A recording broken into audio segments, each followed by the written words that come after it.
So, what all do you need in a 2020 flagship smartphone?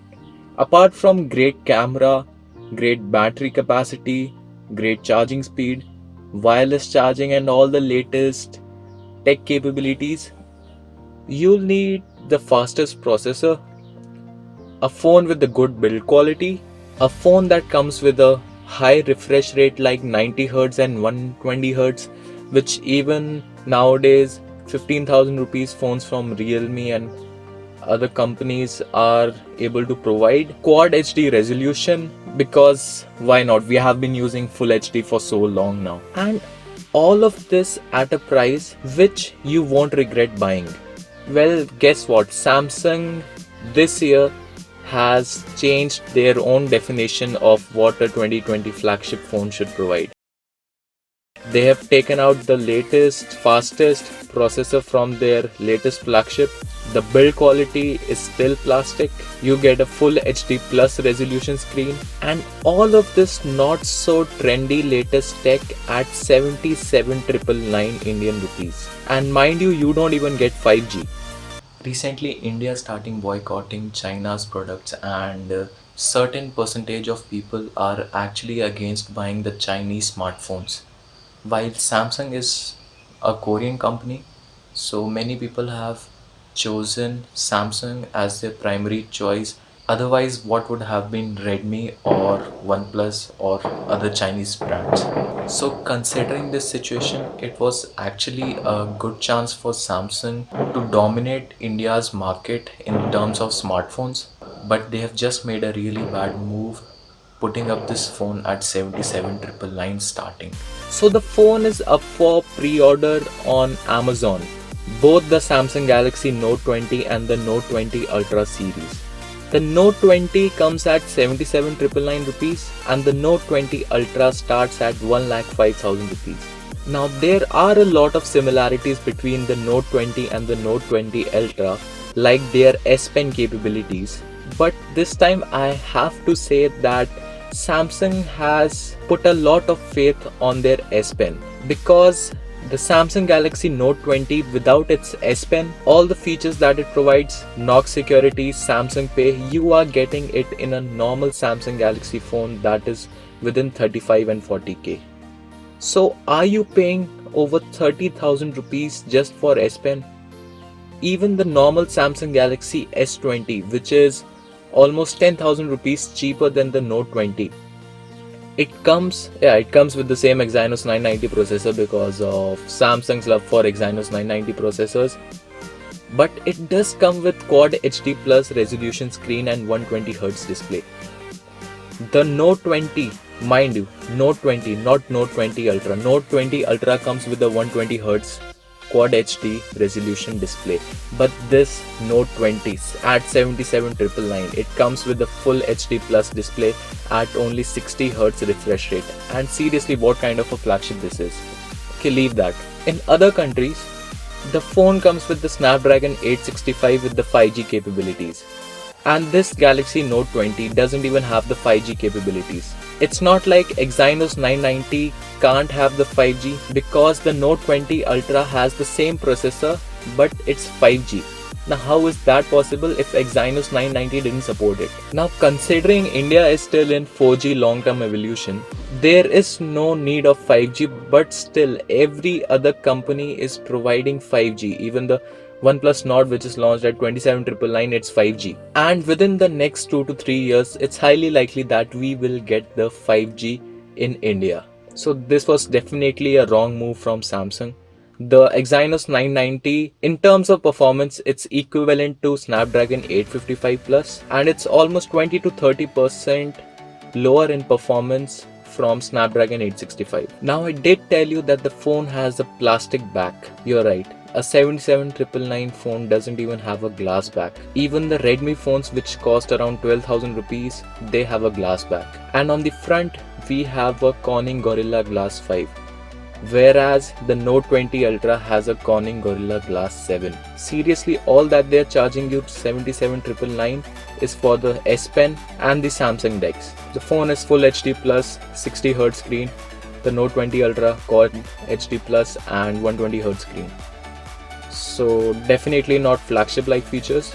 At least we have the LPDDR5 RAM, and the only variant you get in India is 8 GB plus 256 GB of UFS 3.0 storage. 256 is manageable, but there is also one thing that in Samsung Galaxy Note 20 there is no expansion slot, there is no micro SD slot, whereas in Galaxy Note 20 Ultra there is an expandable storage option. Now any average user won't need more than 128 GB of storage space, but since the camera sensor included in the phone is of 64 megapixels, each image size would be minimum 20 megabytes.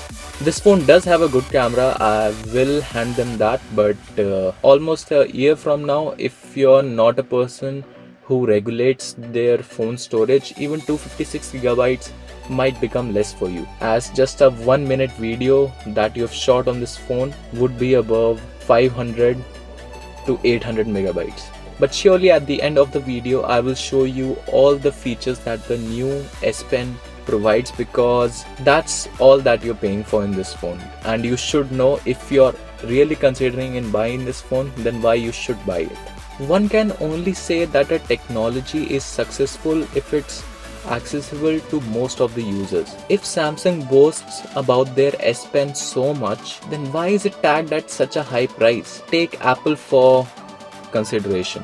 The iOS 14, the Face ID, they are all great UI and features. Now the same features provided by iPhone in the iPhone 11 series, same features have been provided in phones like iPhone X, the iPhone SE 2020, which is just a $400 phone. I mean, they are not compromising in terms of quality and user experience. The kind of experience that you will have on a phone that is 63,000 rupees, which is iPhone 11, you'll have the same kind of experience which is in the iPhone 2020 SE, because same iOS 14, it doesn't have Face ID, it's Touch ID, but still rest of experience should be as good as this. The kind of technology that Apple originally provides, the kind of exclusivity that Apple originally provides, it's there in each and every smartphone of theirs. There has been done no compromise in any of those phones. While considering Samsung, let's take Samsung Galaxy Note 10 Lite. When that phone got launched, it did have a lot of hype, but all of that hype went in vain when people actually started using the phone, and the phone had the worst front camera ever. Even at the back, even with OIS, telephoto lens, ultra wide angle, the camera was totally shit. According to me, people just bought that phone to have a little experience of the S Pen. And trust me, after that, I'm sure many Samsung Galaxy Note users weren't a fan of Samsung Galaxy Note anymore. Anyway, the only reason that you should buy this phone is because, I hate saying it again and again, but the Galaxy S Pen and the Samsung DeX and other features like Samsung Knox Security, Samsung Pay. Apart from this, if you're looking for a top-notch camera, a top-notch display, a top-notch performance from the processor, then I don't think you're at the right place. I would easily consider a OnePlus 8, which is 41,999 over this phone. And when it comes to productivity and stuff, I would always prefer using my laptop. Heck, my laptop is cheaper than this 77,999 phone, bro. Anyway, there are a lot of videos over the internet who actually really have the phone in their hands, so they'll be the one who will be able to tell you how is it in real-time experience. I'm just telling you all this after looking at the spec sheet and looking at various articles that spread out throughout the internet, considering how big lame of a move from Samsung this is.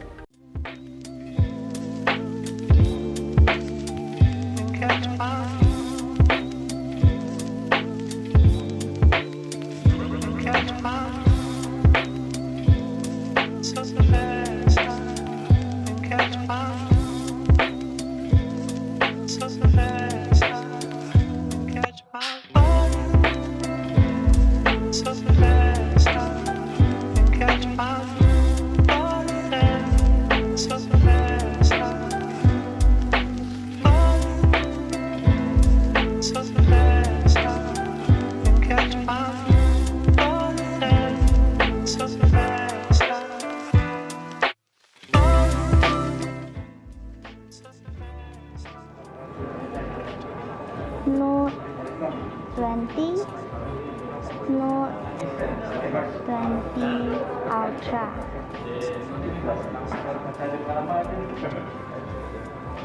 Note 20. Note 20 Ultra.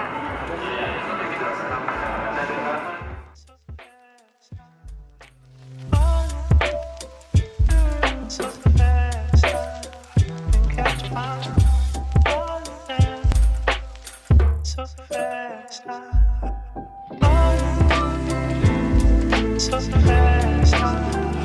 catch my so fast, so fast,